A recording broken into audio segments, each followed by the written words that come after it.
We are live. We are back. This is Bryant, the Apex Gamer.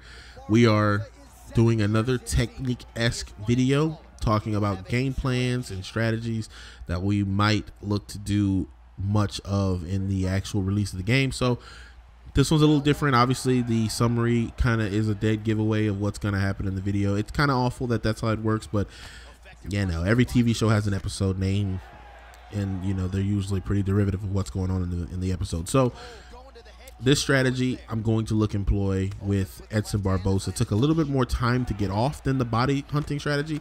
As you see, this Thea Casey is throwing these running punches that were ridiculously fast in the beta, and he was taking full advantage of something that just didn't seem fair, but you know, it is what it is. It's kind of what people do. Yeah, no, it's video games. What did you expect?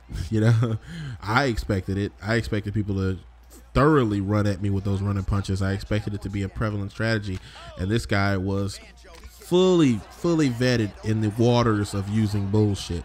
Fully vetted. But we're here. We're doing what we can. We're gonna slowly unroll the game plan. It's like that's the thing about being more methodical as fights go on. That was kind of corny. We both did the same thing at the same time.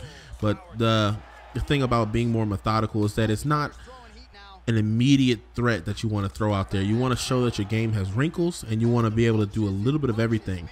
We just hit the 2-minute and 50-second mark, and I've only targeted his legs. Maybe 4 kicks to the legs so far in the whole entire fight, and I'm overestimating because I know for a fact I've seen 2. But when you're being methodical and you're trying to put a strategy in place to really take advantage of a weakness or deficiency, it's not something you just spam out there. It's something you kind of roll out, because if you spam it, it becomes too obvious, and if you only do that, it becomes less of a threat. He threw a head kick there, beautifully timed, beautifully placed, it landed. But I bought real estate, man. I own homes, landmarks, you know. I buy land, property right where you want me to be, so I'm usually where you're at. So like I said, man, I'm everywhere you are. But so we're rolling back the strategy. You know, he did a nice head kick there. It's all good. We're still in here. We're still rolling out our strategy slowly, taking advantage of what seems to be a clear weakness, and the fact that he does not defend low.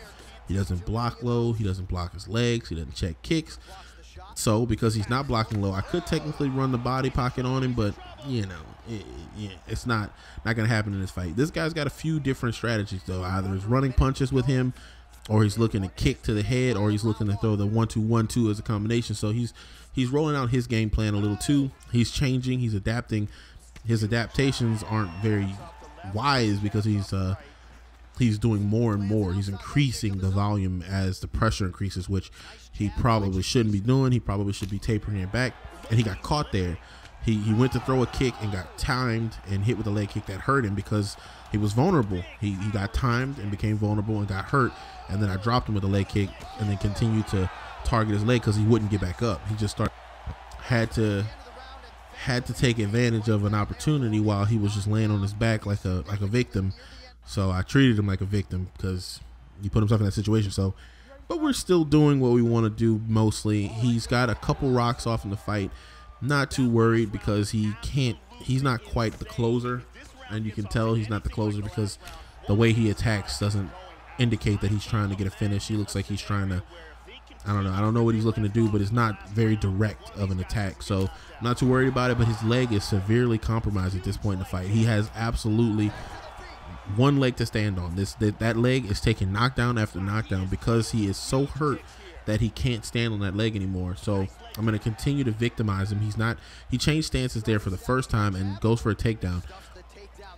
Panic wrestling at its finest. That's what it looks like when someone panics, doesn't know what to do, and begins wrestling. So he's back to his feet. He's still in the wrong stance. He's completely oblivious to the fact that that leg is severely gone. Anytime I could time him, he checks the kick there, but at this point his leg is so compromised that even the leg check didn't do enough damage to thwart my attack. So if he were to do anything that would put him really vulnerable, any one leg kick can finish him, and that's kind of where he is in the fight. So that's why I'm gonna pace him and time him out and kind of keep him at an arm's length so that he has to put himself in that bad situation. And he's starting to run and throw combinations, and he's starting to open up. So it's only a matter of time with him opening up this way that it's going to lead him into something bad. And as you saw, I muted my offense almost down to just the basics. My offense is muted completely at this point, and I'm only looking to time him.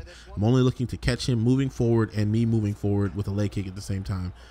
And see, it did me damage because he checked it, but it still put him in a health event because his leg is so severely compromised. Now, if he was thinking rationally, he would have switched stances by now and then started checking kicks to where he could have wore down my rear leg, but he hasn't done that. So like I said, his attack and his approach is it's flawed. It was layered at first, but now it has tapered back to just the victim or trying to stay afloat. You know, his offense has completely tapered back to just trying to stay afloat. He got a good kick catch there and did some damage, very nice, but then he just started pressuring after he did it. It just, like I said, I could tell he wasn't a finisher early in the fight because he just didn't have a divisive attack. His attack just wasn't clear, and it wasn't properly formulated to where he can end it when he needed to end it. And it seemed like he was going to try to let the finish come to him, and he wasn't going to put himself in a situation where he could get the finish. So I wasn't really worried that if he hurt me, he was going to just go balls out and force me to make a bad decision. I knew he wasn't going to do that. I knew he was going to try to sit back and wait and rest and wait for the finish to materialize, which it works and it doesn't work. Sometimes it's good when your fighter has like the ability to close a show in any moment with a punch or a kick.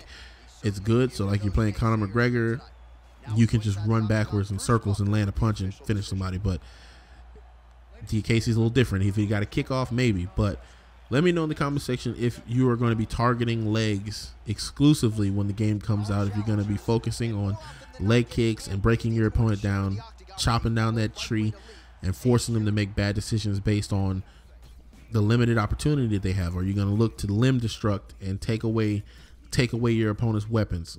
Let me know that in the comment section. You know, I'm going to be doing a little bit of everything. I mix it up. I don't just limit myself to one particular strategy. I'm all over the board. But until next time, it's been Bryant, the Apex Gamer channel. Hope you're enjoying the content. Peace.